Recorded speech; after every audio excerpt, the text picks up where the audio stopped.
Irmãos, quantas são as vezes que a gente fica se perguntando: meu Deus, por que aconteceu isso com o irmão fulano?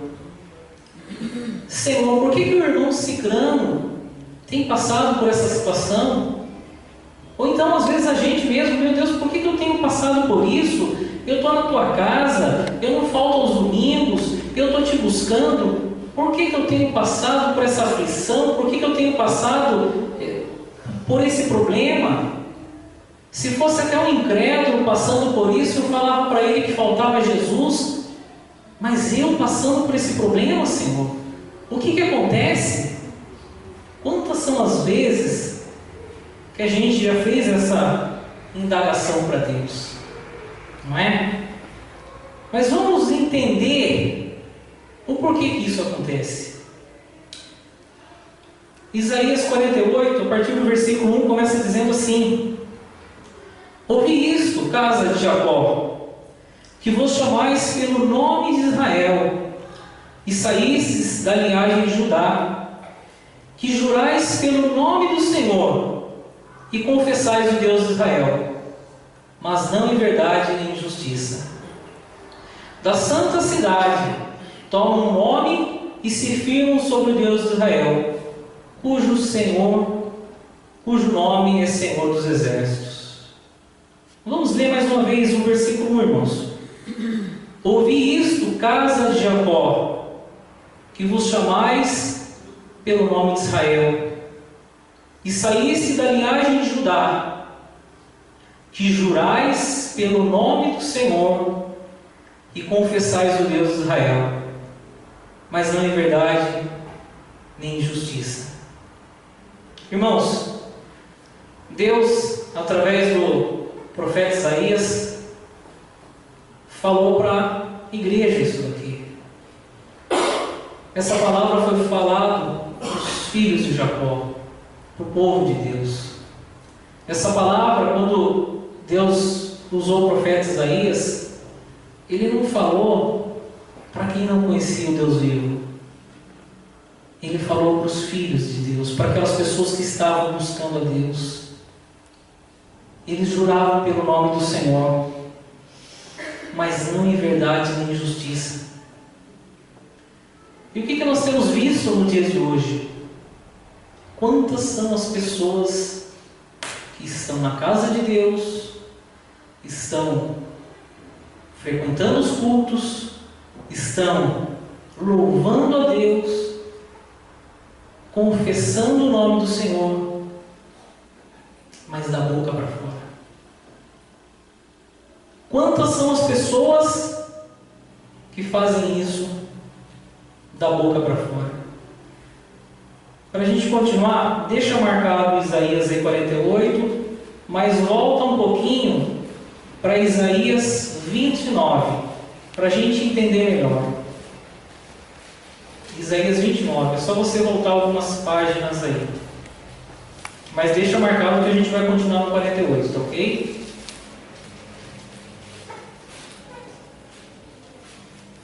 Isaías 29, a partir do versículo 13, começa assim, ó. O Senhor disse: visto que este povo se aproxima de mim, e com a sua boca e com seus lábios me honra, mas o seu coração está longe de mim, e o seu temor para comigo consiste só em mandamentos de homens, que maquinalmente aprendeu. Continuarei a fazer a obra maravilhosa no meio deste povo.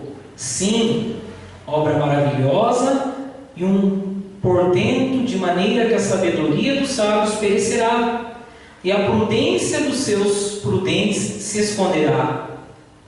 Ai do que escondem profundamente o seu propósito do Senhor, e as suas próprias obras fazem as escuras e dizem: quem nos vê? Quem nos conhece? Que perversidade a vossa! Como se o oleiro fosse igual ao barro, e a obra dissesse do seu artifício: ele não me fez. E a coisa feita dissesse do seu oleiro: ele nada sabe. Então aqui, Deus, usando o profeta Isaías também, diz que o povo se aproxima dele, honra com os lábios, mas o coração está longe. Irmãos, estar dentro de uma igreja é muito fácil. Não só a nossa igreja, mas qualquer igreja, ela está de portas abertas para qualquer pessoa. Entrar, assistir um culto, cantar um louvor. É simples, é fácil. Mas só isso não basta.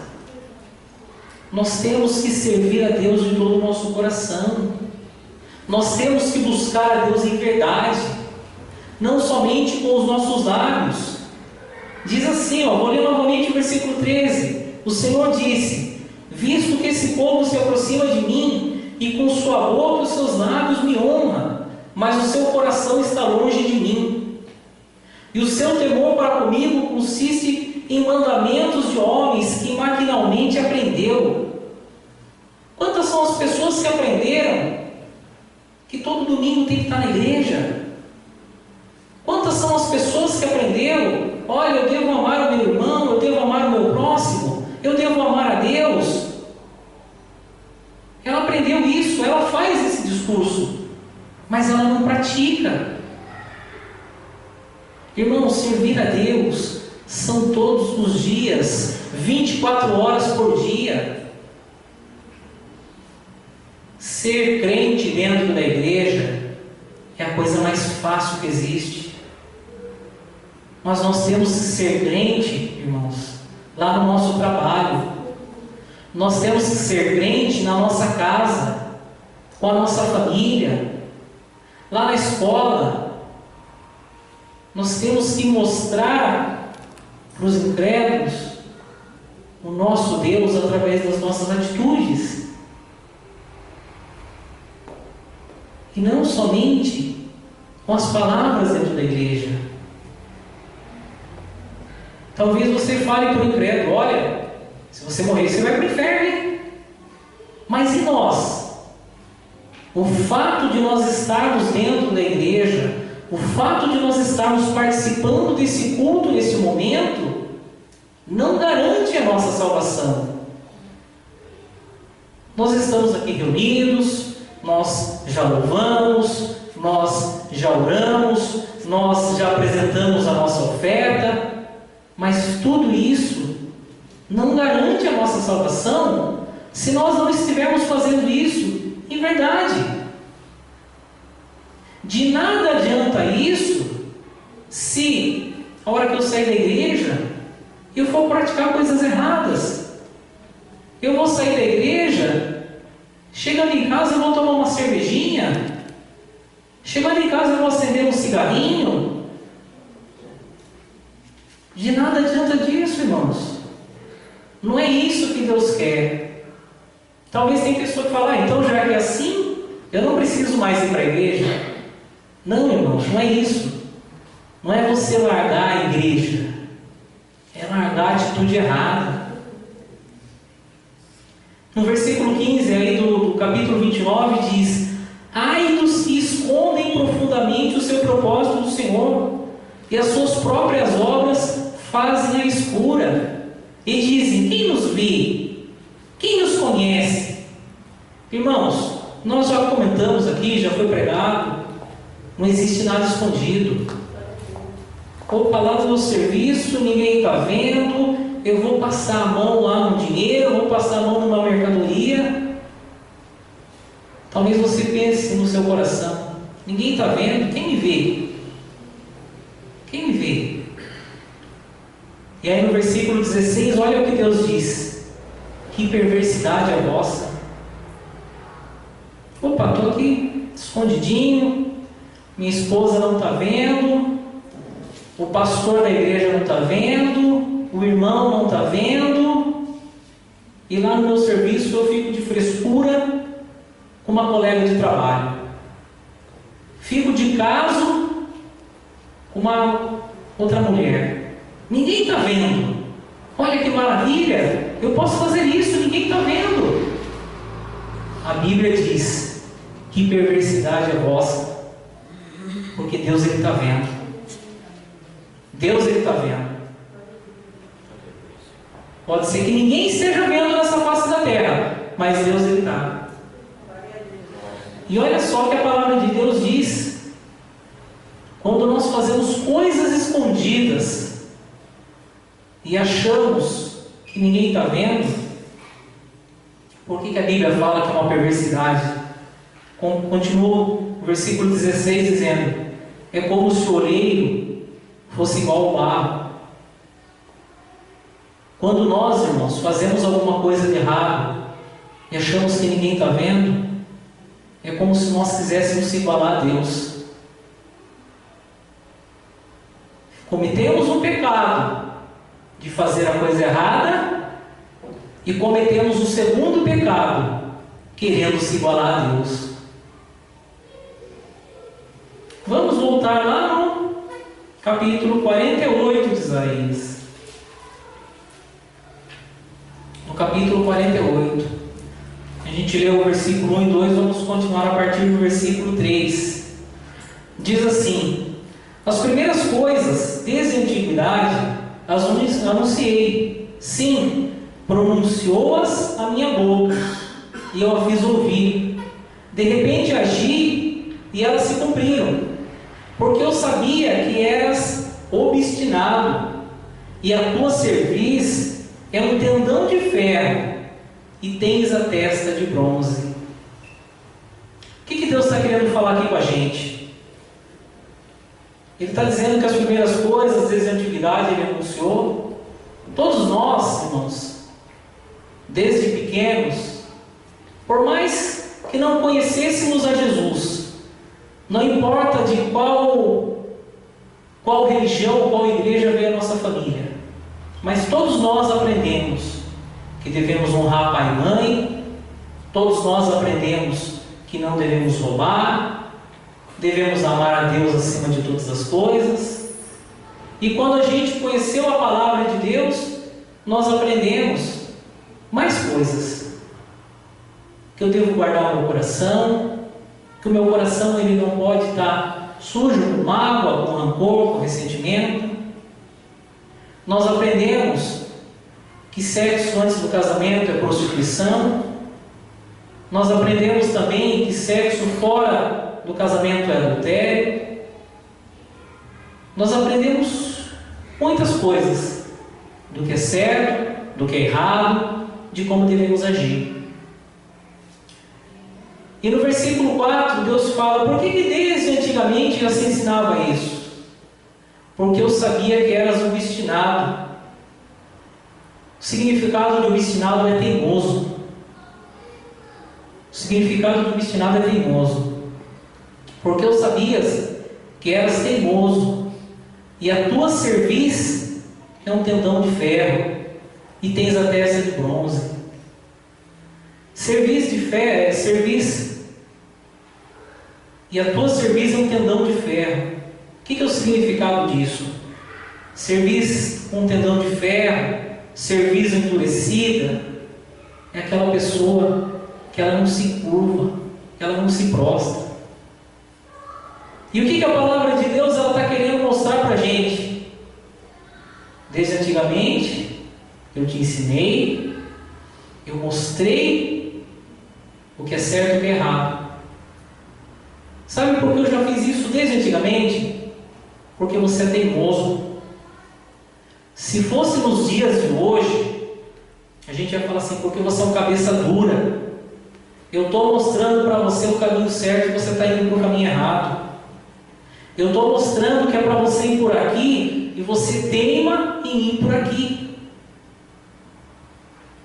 Irmãos, Deus está mostrando para a gente o que é certo e o que é errado.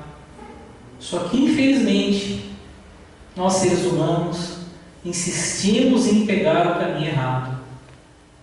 Ora, se você sabe que é errado roubar, por que você rouba?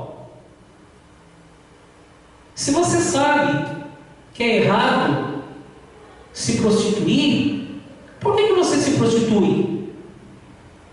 E a Bíblia deixa bem claro, irmãos, prostituir-se não é você ir num bordel ou ir numa esquina e pagar uma dessas moças, não. Olha, jovens, vocês que namoram, ou vocês que ainda não namoram, mas vão namorar, sexo antes do casamento é considerado prostituição. Guarda isso na sua mente. Sexo antes do casamento é prostituição.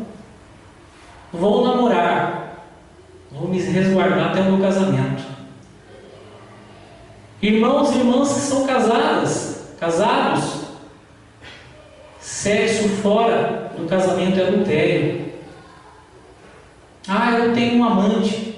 A Bíblia considera isso adultério. Irmãos, nós devemos manter o nosso coração limpo, livre de mágoa, livre de ódio, de ressentimento. Deus tem nos ensinado isso. E por que muitas vezes nós temos sido teimosos? Por que muitas vezes a gente não tem obedecido a palavra de Deus? É isso que Deus está mostrando nessa noite. Vamos continuar lendo. A partir do versículo 5. Por isso, tu anunciei desde aquele tempo e tu dei a conhecer antes que acontecesse, para que não dissesses, o meu ídolo fez essas coisas, ou a minha imagem de escultura e a de fundição as ordenaram. Já os tenho ouvido. Olha para tudo isso. Porventura não o admites? Desde agora te faço ouvir coisas novas e ocultas que não conheceis. Apareceram agora e não há muito.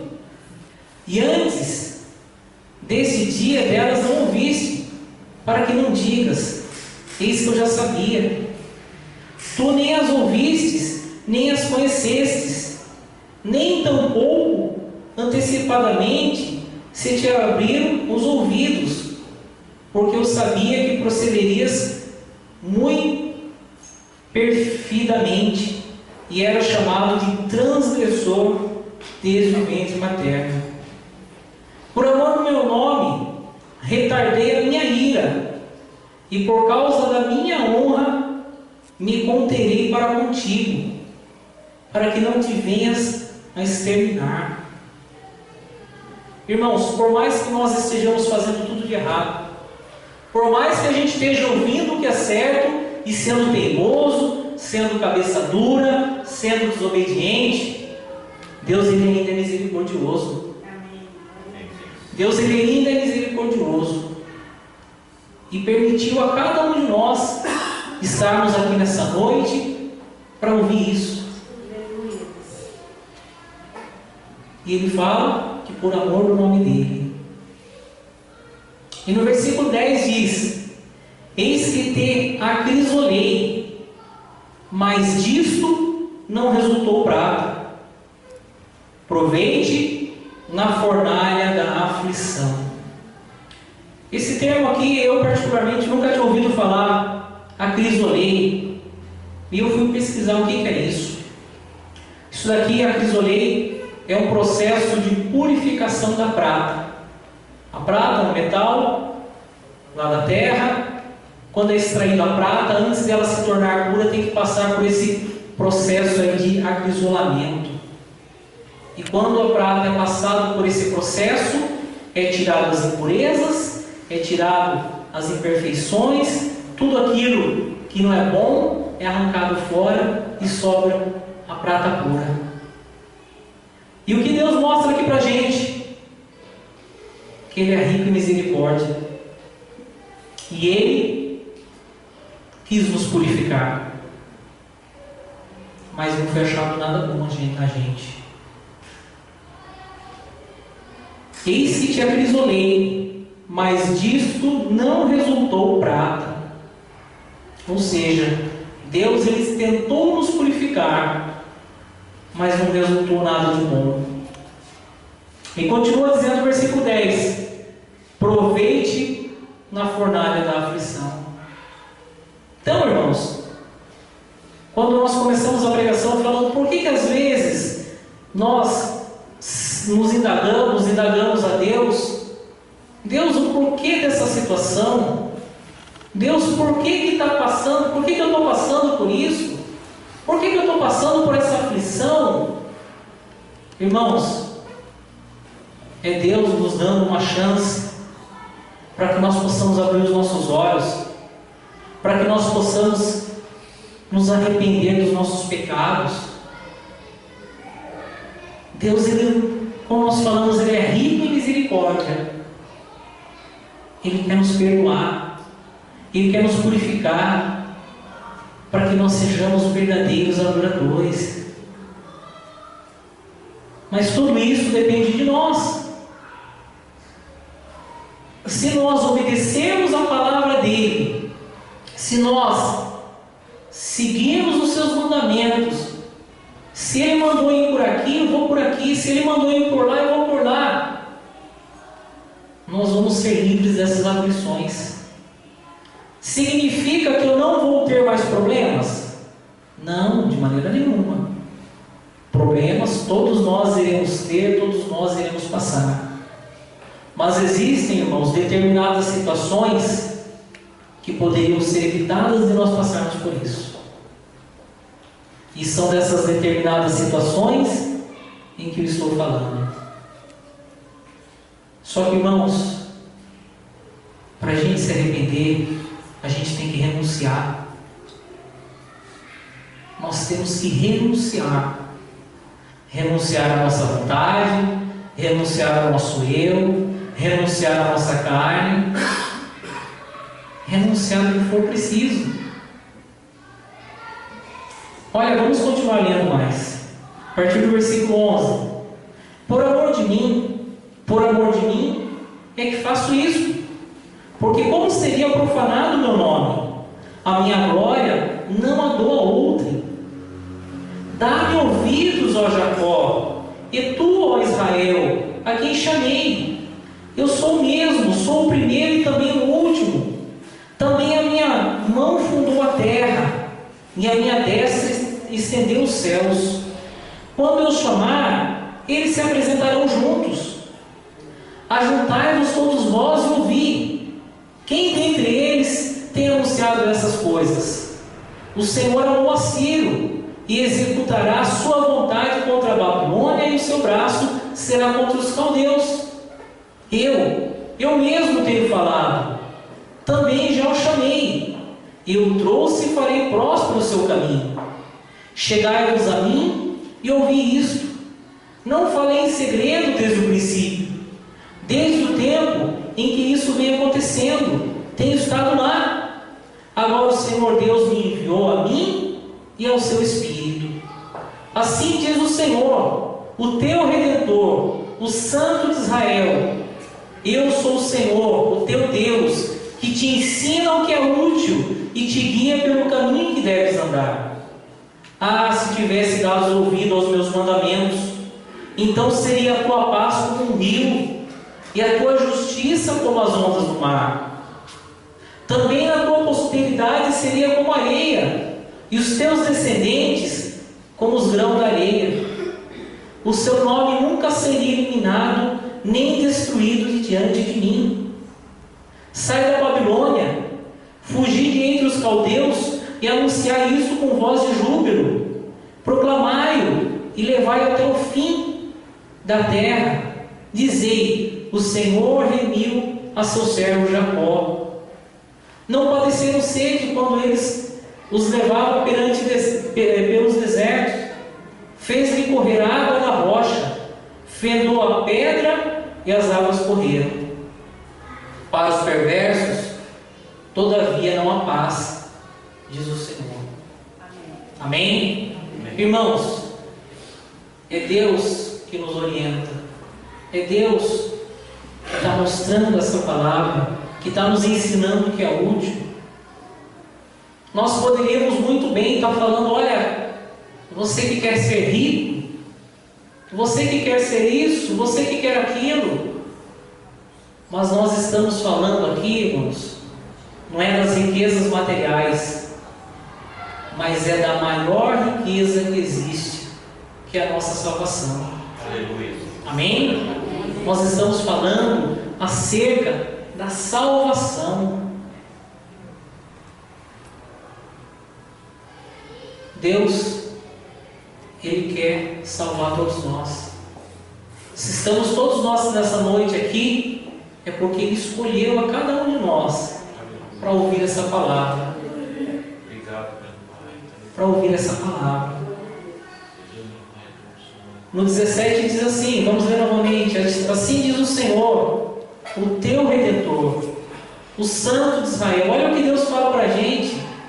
Eu sou o Senhor, o teu Deus, que te ensina o que é útil e te guia pelo caminho que deves andar. É Deus que tem nos ensinado, é Deus que tem nos exortado, irmãos. Vamos lá, no livro de João, lá no Novo Testamento. No livro de João, no capítulo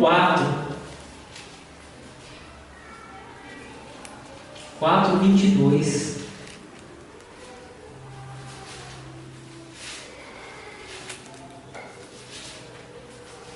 Evangelho de João 4:22. Diz assim: vós adorais o que não conheceis, nós adoramos o que conhecemos, porque a salvação vem dos judeus. Mas vem a hora, já chegou, em que os verdadeiros adoradores adorarão ao Pai em espírito e em verdade, porque são estes que o Pai procura para seus adoradores. Deus é espírito, e importa que os seus adoradores o adorem em espírito e em verdade. O Pai, Ele está procurando o nosso Pai, o nosso Deus, o nosso Redentor. Ele está procurando adoradores que adorem em espírito e em verdade. Como que eu vou estar adorando a Deus em espírito e em verdade? Fazendo a vontade do Pai, andando nos seus caminhos. Só que, como nós falamos, para isso nós temos que renunciar. Nós temos que renunciar. Irmãos, que a partir dessa noite seja tudo novo nas nossas vidas.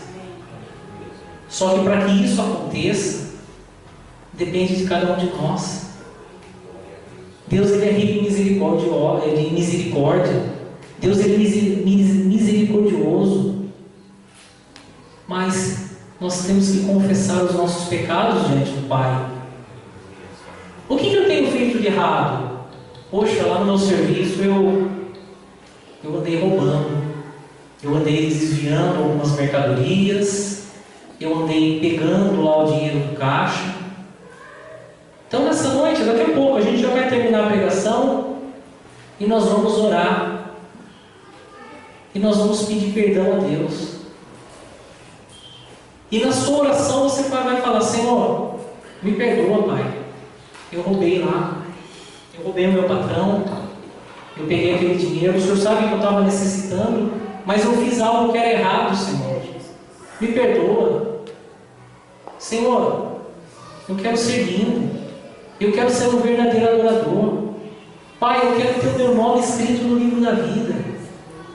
Você vai fazer essa oração, irmãos. E após fazer essa oração amanhã, ou no decorrer dessa semana, se o que você pegou em mercadoria está com você, você vai procurar o seu patrão e vai devolver essa mercadoria. Se é dinheiro, você vai conseguir essa quantia que você defraudou. Você vai procurar o seu patrão e vai falar: patrão, eu roubei, eu toquei no que não era meu, mas eu me arrependi, meu Deus falou comigo, e eu quero devolver para o Senhor aquilo que é do Senhor. Ah, mas o patrão lá, o chefe, já falou que se descobrir quem roubou, vai mandar embora. É melhor você perder seu emprego do que perder a salvação.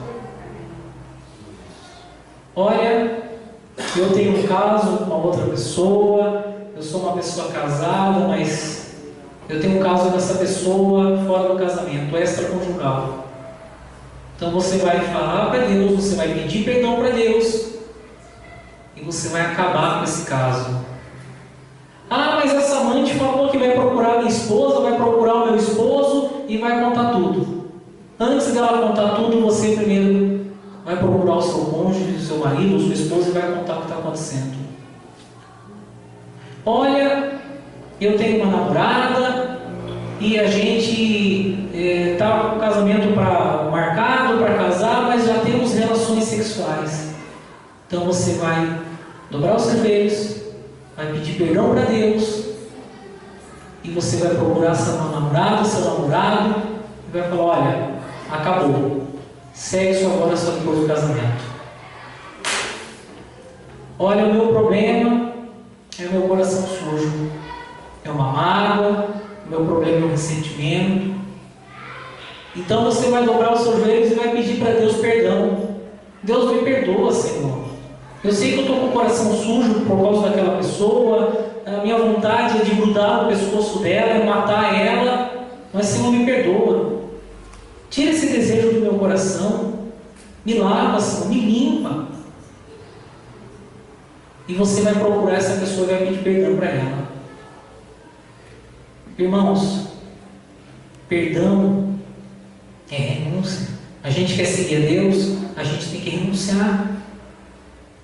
Agora, pedir perdão, vamos entender o que é perdão. Deus me perdoa, só que eu não cometo mais. Quando levaram até Jesus aquela prostituta e falaram: Senhor, de acordo com a lei de Moisés, quando pega uma mulher em prostituição, a gente tem que apedrejar ela. Jesus disse para aquelas pessoas: aquele que não tiver pecado, que atire a primeira pedra. E todos aqueles acusadores foram embora. E Jesus disse para aquela mulher: vai e não peques mais. Tem muitas pessoas que elas acham que ela recebeu o perdão de Deus, que elas tiveram um verdadeiro arrependimento, mas elas tiveram somente o remorso. Pequei, Deus me perdoa, perdoa, Senhor, porque eu fiz isso, só que semana que vem ela está lá fazendo de novo. Então isso não foi arrependimento, irmãos, isso foi remorso. Porque se fosse arrependimento, morria ali, acabava ali. Então nessa noite nós vamos ter a oportunidade de a gente falar com o Pai, de a gente pedir perdão a Ele, de nós reconhecermos os nossos erros. Eu não sei da sua vida, eu não sei o que você tem passado, quais têm sido as suas obras, se você tem procurado andar no caminho de Deus, não tem feito nada disso que eu citei como exemplo, ou outras coisas, glória a Deus. Mesmo assim, peça perdão para Ele, porque nós somos pecadores. Irmãos, nós temos que despertar. Jesus está voltando. Para a gente finalizar, olha o que diz em Romanos 13. Romanos 13, capítulo 13, versículo 11, diz assim: e digo isso a vós outros que conheceis o tempo, já é hora de vos despertardes do sono, porque a nossa salvação está agora mais perto do que quando no princípio cremos. Irmãos, vamos despertar. O que vocês estão esperando? Jesus está à porta. Vamos andar no caminho do Pai. Vamos fazer a vontade dEle. É difícil? É difícil. Nós temos que todos os dias renunciar à nossa vontade, renunciar à nossa carne. Mas Deus, Ele nos dá força. A palavra de Deus diz: resistir ao diabo e ele fugirá de vós. Qual é o teu problema? O que tem te tentado? Teu problema é o cigarro? Foge dele. Deu vontade de fumar? Coloca uma bala na boca, coloca uma pitadinha de sal na boca, coloca um pouquinho de açúcar na boca, mas não seja aquela pessoa que arruma desculpa para tudo. Não, mas sal eu não posso colocar porque eu tenho pressão alta, vai subir minha pressão. Coloca açúcar. Que eu também tenho diabetes, se eu colocar açúcar vai subir o diabetes. Coloca um cravo, coloca um pedaço de canela, coloca o que for preciso. Mas evita. O meu problema é com a bebida. Eu sou fraco para a bebida. E como que você bebe? Quando você passa na frente do bar, muda o seu caminho. Muda o seu caminho. Não, meu problema eu não bebo no bar, eu bebo em casa. Então não compra mais cerveja, não compra mais bebida. Faça algo, faça o que preciso for. Mas mude suas atitudes. Olha, o meu problema é eu e minha namorada, a gente, relação sexual. Ora, não fique sozinho com ela. Eu não vou mais ficar sozinho com a minha namorada, porque se eu ficar sozinho com ela, eu sei que eu vou cair em tentação e vou pecar. Faça o que preciso for, meus irmãos, mas ande no caminho do Pai. Vamos fazer a vontade de Deus. Olha, o meu problema é que eu sou pavio curto. Eu sou daquelas pessoas que eu não levo desaforo para casa, e se mexeu comigo vai ter briga. Peça paciência para Deus. Quando você sabe que alguém vem te provocar, lembra o que foi pregado na igreja? Acho que o pastor pregou no culto mesmo. Poxa, lembra lá um corinho que a gente sempre canta aqui? Começa na sua mente a cantar um corinho. Faça o que for preciso, mas não caia em tentação. Deus dá a oportunidade para nós nos arrependermos, para nós mudarmos as nossas atitudes. Só depende de cada um de nós. Agora, Deus ele não obriga ninguém a nada. Eu quero continuar errando? Eu sou livre. Só que eu vou pagar as consequências disso. Eu quero ser uma pessoa obstinada, aquela pessoa teimosa, que quero fazer do meu jeito. Posso continuar fazendo, mas eu vou pagar as consequências disso. A escolha é sua, a escolha é minha. O que você escolhe nessa noite? Deus dá dois caminhos para a gente. Um caminho bem largo, confortável, gostoso de seguir de acordo com os costumes desse mundo. Um caminho cheio de colegas, um caminho cheio de coisas. E eu também tenho um outro caminho para seguir. Um caminho apertado, um caminho espinhento, um caminho dificultoso, que se eu seguir por esse caminho, muitos que hoje são os meus amigos vão ficar longe de mim. Muitos que me elogiavam vão começar a me criticar. Só que esse caminho estreito, apertado, difícil, é o caminho que leva para a salvação.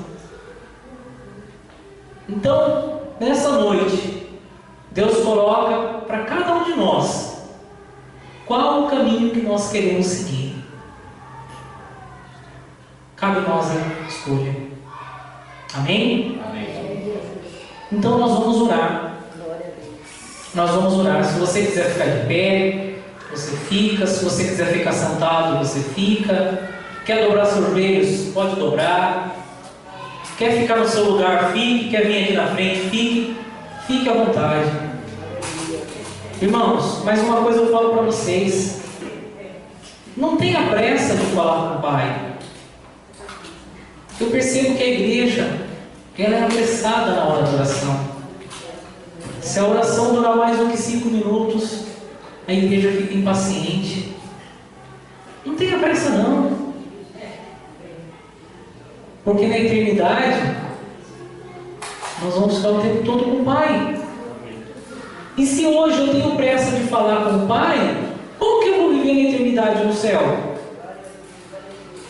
é verdade? Então, nós vamos falar com Deus. Vamos pedir perdão a Ele dos nossos pecados. Se você tem cometido algum erro, algum delito, tem andado no caminho errado, peça perdão para Ele. Confesse os seus pecados, para que hoje você venha sair daqui leve.